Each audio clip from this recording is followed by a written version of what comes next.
Bismillahirrahmanirrahim. Assalamualaikum warahmatullahi wabarakatuh. Apa kabar semua siswa yang berada di rumah saat ini? Semoga dalam keadaan sehat walafiat. Amin ya robbal alamin.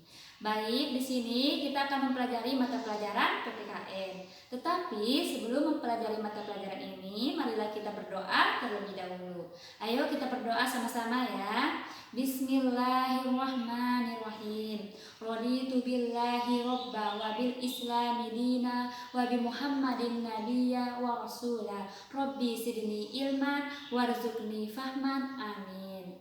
Dalam mempelajari mata pelajaran ini, silakan siswa memahami, membaca, serta mencatat segala materi yang ada di video ini. Terima kasih.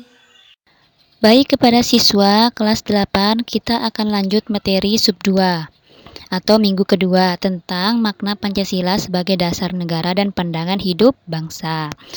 1. Pancasila sebagai dasar negara. Nah, dalam hal ini Pancasila memiliki fungsi sebagai dasar yang dimana fungsinya untuk mengatur penyelenggaraan pemerintahan negara. Pancasila sebagai dasar negara dinyatakan secara jelas dalam pembukaan Undang-Undang Dasar 1945. Pancasila itu ditempatkan sebagai dasar dan ideologi negara, serta sekaligus dasar filosofis bangsa dan negara sehingga setiap materi muatan peraturan perundang-undangan yang tidak boleh bertentangan dengan nilai-nilai yang terkandung dalam Pancasila. Jadi, Pancasila sebagai dasar negara yaitu dasar kita dan patokan kita itu kepada Pancasila. Apa yang harus kita lakukan tidak boleh bertentangan dengan Pancasila. Kemudian 2. Pancasila sebagai pandangan hidup. Dasar negara merupakan landasan dan fondasi negara. Dasar negara juga adalah cita-cita yang dimana dijadikan pedoman dan arah dalam gerak langkah penyelenggaraan pemerintahan negara. Oleh karena itu, dasar negara biasanya juga disebut dengan ideologi negara. Dilihat dari asal mula kata, ideologi berasal dari kata idea yang artinya ide, konsep atau gagasan, cita-cita dan logos yang artinya pengetahuan. Secara harfiah, ideologi berarti ilmu tentang pemikiran, ide-ide, keyakinan, gagasan atau cita-cita. Dalam pandangan yang lebih luas, ideologi adalah cita-cita, keyakinan, dan kepercayaan yang dijunjung tinggi oleh suatu bangsa dan dijadikan pedoman hidup dan pandangan hidup dalam seluruh gerak aktivitas bangsa tersebut. Jadi, Pancasila yaitu sebagai pandangan hidup kita, cita-cita atau masa depan kita, apa yang akan kita lakukan ke depannya, yang dimana pandangan hidup dalam seluruh gerak aktivitas bangsa tersebut, yang dimana berpatokan pada nilai-nilai Pancasila.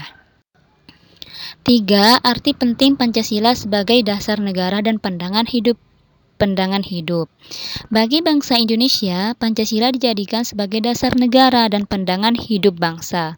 Untuk apa? Yaitu untuk mengatur penyelenggaraan negara. Pancasila sebagai dasar negara berarti Pancasila dijadikan dasar dalam penyelenggaraan negara. Pancasila sebagai pandangan hidup berarti Pancasila dijadikan pedoman dalam bertingkah laku dalam kehidupan sehari-hari baik di masyarakat, berbangsa, dan bernegara. Jadi sudah jelas ya, Pancasila sebagai dasar negara yaitu sebagai dasar atau patokan kita dalam penyelenggaraan negara. Kalau pandangan Pancasila sebagai pandangan hidup bangsa berarti sebagai pedoman kita dalam bertingkah laku dalam kehidupan bermasyarakat, berbangsa, dan bernegara. Pembukaan Undang-Undang Dasar Negara Republik Indonesia tahun 1945, alinea keempat menegaskan Indonesia memiliki dasar dan pedoman dalam berbangsa dan bernegara, yaitu Pancasila. Pancasila sebagai dasar negara mendasari pasal-pasal dalam Undang-Undang Dasar 1945, yaitu menjadikan cita-cita hukum yang dituangkan dalam peraturan perundang-undangan. Adapun peranan Pancasila dalam kehidupan berbangsa dan bernegara yang diharapkan oleh bangsa dan negara itu sendiri, yang diharapkan oleh bangsa Indonesia itu sendiri, yang dimana kehidupan masyarakat Indonesia yang merdeka, bersatu, berdaulat, adil, dan makmur seperti dinyatakan dalam pembukaan Undang-Undang Dasar Negara Republik Indonesia tahun 1945. Baik, di sini kita lihat Ibu memberikan tugas kepada siswa kelas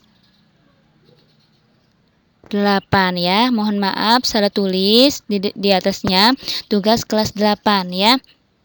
Tulislah di buku tugas dan buatlah tabel seperti yang ada di bawah. Kemudian uraikanlah masing-masing poin yang ada di bawah ini.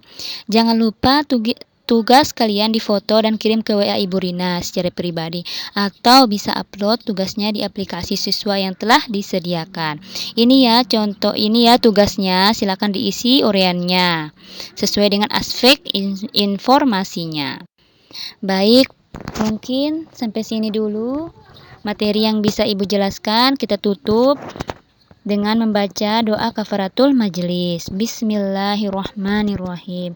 Subhanakallahumma wa bihamdika ashhadu an la ilaha illa anta astaghfiruka wa atubu ilaik.